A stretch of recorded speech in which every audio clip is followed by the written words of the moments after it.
Danity Kane is set to return to the stand to testify in the case against him.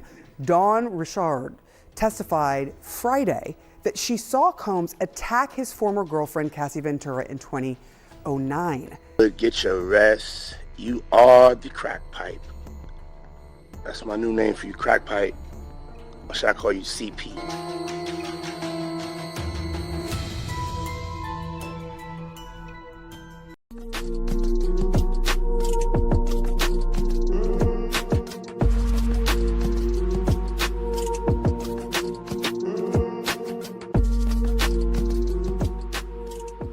The Diddy Files. Inside America's most shocking celebrity trial, and live from the courthouse.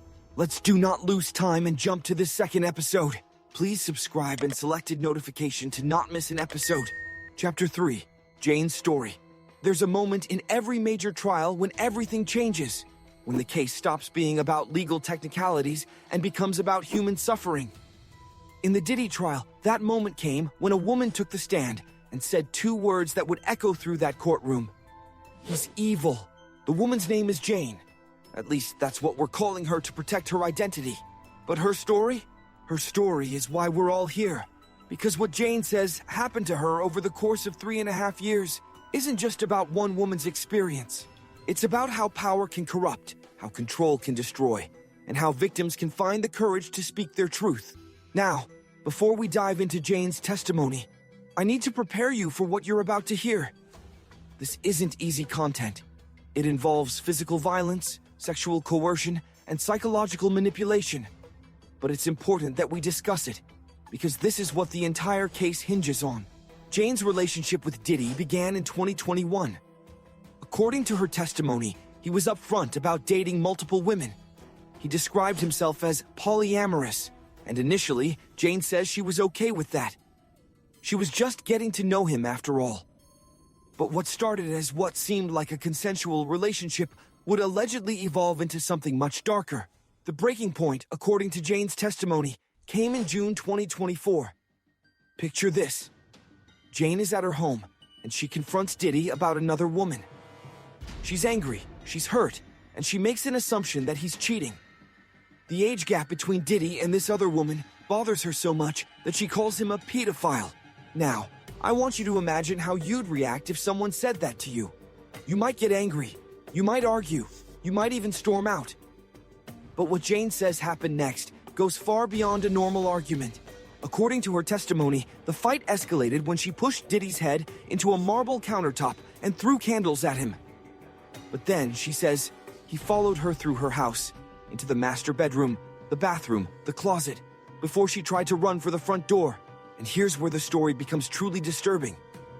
Jane testified that Diddy kicked her from behind, causing her to fall. Then, according to her testimony, he picked her up in a chokehold and choked her. But it didn't end there. Jane says she ran about 6 blocks away from her home and waited for 2 hours before returning. But when she came back, the violence continued.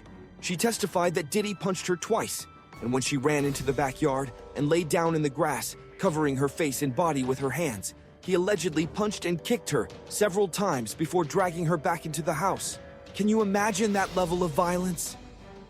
Can you picture someone you're in a relationship with doing that to you? And remember, this isn't happening in some back alley or abandoned building. This is happening in Jane's own home, a place where she should have felt safe. But the physical violence was just the beginning.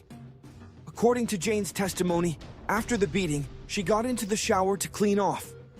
And that's when Diddy allegedly slapped her repeatedly until she lost her balance and fell over. Then, Jane says, he forced her to put on lingerie. Think about that for a moment. You've just been beaten, you're injured, you're traumatized, and someone is telling you to dress up for them. The level of control, the complete disregard for your humanity. It's almost impossible to comprehend. But here's where the story takes an even darker turn. According to Jane's testimony, Diddy then forced her to have sex with a male escort named Antoine. When Jane asked if this was coercion, Diddy allegedly told her, "You're not going to ruin my night," and ordered her to get out there. Now, I need you to really think about this. Jane testified that she asked directly, "Is this coercion?" She knew what was happening to her wasn't right. She knew she was being forced. But according to her testimony, Diddy didn't care. He allegedly told her she better go out there and suck some doo. The dehumanization in that statement is staggering.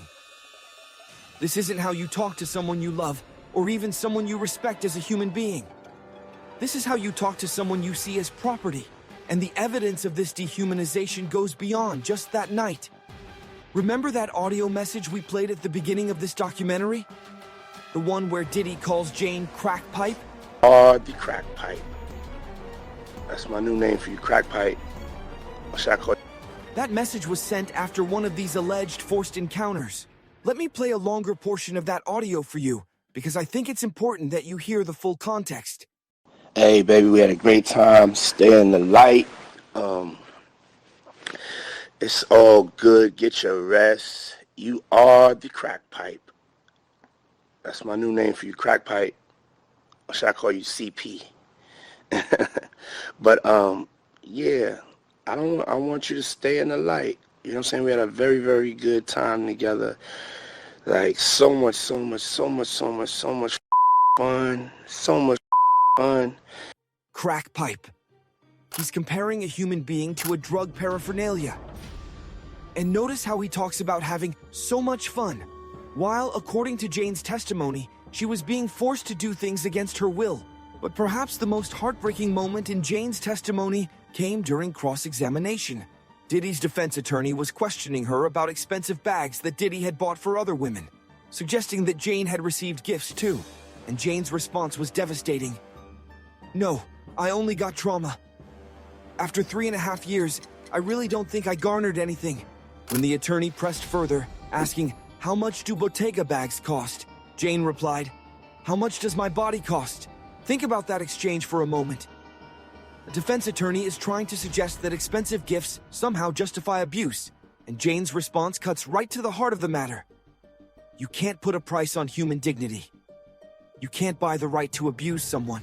Now, I know some of you might be wondering, why didn't Jane leave sooner? Why did she stay in this relationship for 3.5 years? And those are fair questions, but they show a fundamental misunderstanding of how abusive relationships work. Abuse isn't constant. It's cyclical. There are periods of violence followed by periods of what seems like love and affection. The abuser apologizes, promises to change, maybe even buys expensive gifts. And the victim starts to believe that maybe this time will be different. Plus, we're talking about someone with unlimited resources.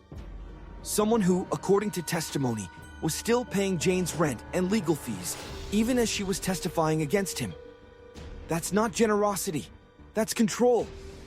It's a way of maintaining power, even from behind bars. But here's what I find most remarkable about Jane's story: her courage. Do you realize what it takes to testify against someone this powerful? Someone with a $15 million legal team whose entire job is to destroy your credibility. Jane knew that taking the stand would mean having her entire life scrutinized. She knew that Diddy's lawyers would try to paint her as a gold digger, a liar, someone who was just trying to get money. But she testified anyway, and her testimony wasn't just words. The government had physical evidence to back up her claims. Photos of the damage to her home. Doors that were literally kicked off their hinges. Medical records, text messages. A pattern of behavior that corroborated her story. As we move forward in this documentary, I want you to keep Jane's story in mind. Because everything else we're going to discuss, the evidence, the legal strategies, the potential consequences, it all comes back to her testimony. She's the reason this case exists. But Jane's story is just one piece of a much larger puzzle. Because when federal agents raided Diddy's homes, they found evidence that suggests this wasn't just about one woman. They found evidence of a system, an operation, something much bigger than anyone initially imagined. So what exactly did they find? And how does it support Jane's testimony? In the next chapter, we're going to take you inside the evidence vault and show you exactly what federal agents discovered when they searched Diddy's properties. And I have to warn you, what they found is even more disturbing than you might expect. Chapter 4, The Evidence Vault, March 25th, 2024. 3:30 in the afternoon.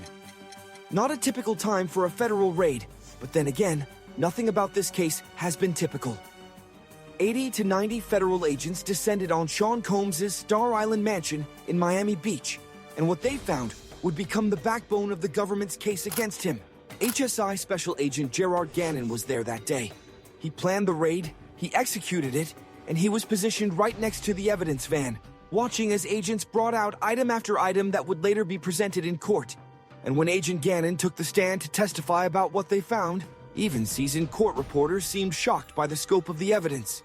Now, you might be wondering, why did they wait until 3:30 in the afternoon to conduct this raid? That's unusual, right? Most federal raids happen at dawn, when suspects are likely to be home and unprepared. But Agent Gannon testified that they had learned Diddy was planning to leave the country. So they waited, they watched, and when the moment was right, they moved. Picture this scene. 80 to 90 federal agents swarming a property that cost $35 million. This isn't some small apartment or modest home. We're talking about a 1.3-acre estate with an 8,000 square foot mansion. 6 bedrooms, 10 bathrooms, and what prosecutors would describe as the scene of numerous alleged crimes. Agent Gannon testified that he personally searched every room in that mansion, except the basement. And what he found painted a picture of someone who was prepared for violence and organized for the systematic abuse that Jane described in her testimony. Let's start with the weapons. When agents searched the property, they found semi-automatic rifles. Not just one or two, multiple AR-15s. And here's what makes this evidence particularly damning. The serial numbers had been removed. Now, I want you to think about that for a moment. Why would someone remove the serial numbers from legally purchased firearms? There's really only one reason: to make them untraceable, to hide where they came from, and who bought them. The agents found these weapons on a top shelf in one of the rooms, along with what Agent Gannon described as upper receivers, hidden inside a towel.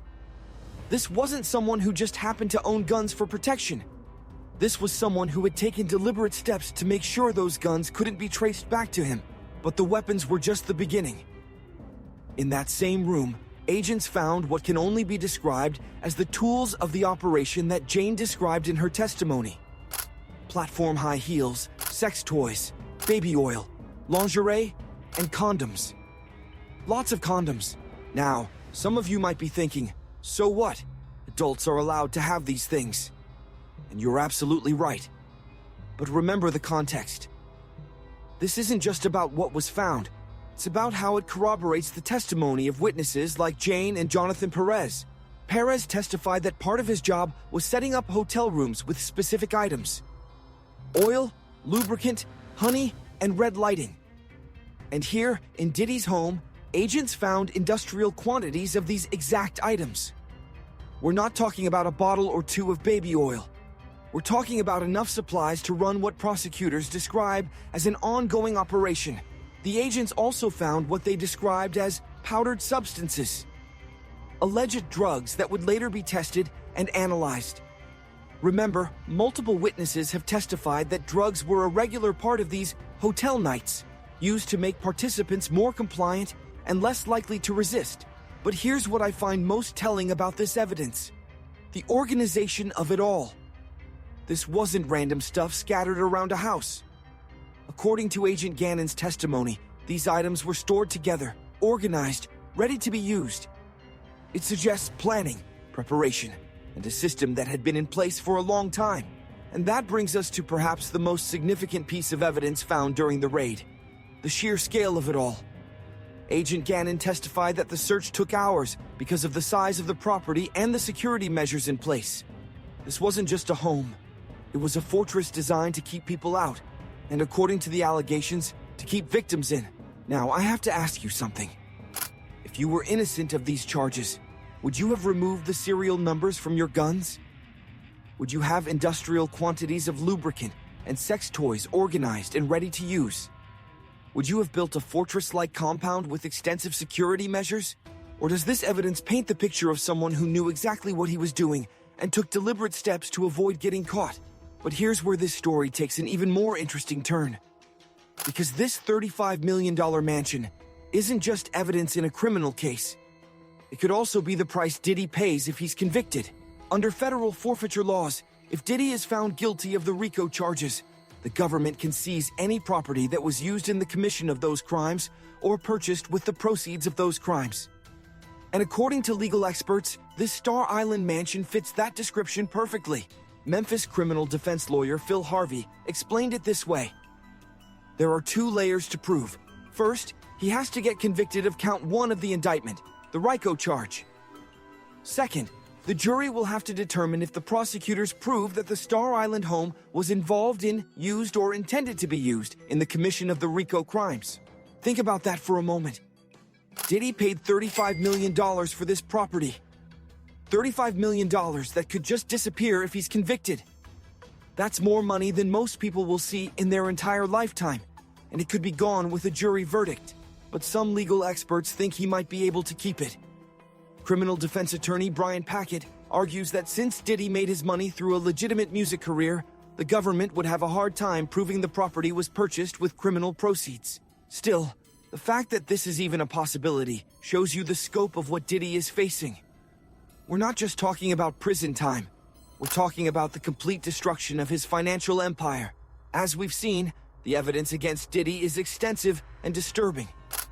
Weapons with removed serial numbers, industrial quantities of supplies for alleged sexual encounters, and a property that could be seized by the government. But evidence is only as good as the legal team that presents it and the jury that evaluates it. And that brings us to our next chapter, because Diddy hasn't just hired any lawyers to defend him. He's assembled what experts are calling a dream team of attorneys, and the cost of this defense is staggering. We're talking about $15 million. More than most people will earn in their entire lifetime, spent on a single trial. So who are these lawyers? What makes them worth $15 million? And can money really buy justice in America? In the next chapter, we're going to explore the most expensive legal defense in recent memory and ask the hard question. Is this what justice looks like when you have unlimited resources? Now, you are not going to believe what is coming next in the 3rd episode. Stay tuned, fam. Turn on Black Rumors TV and watch what happened next.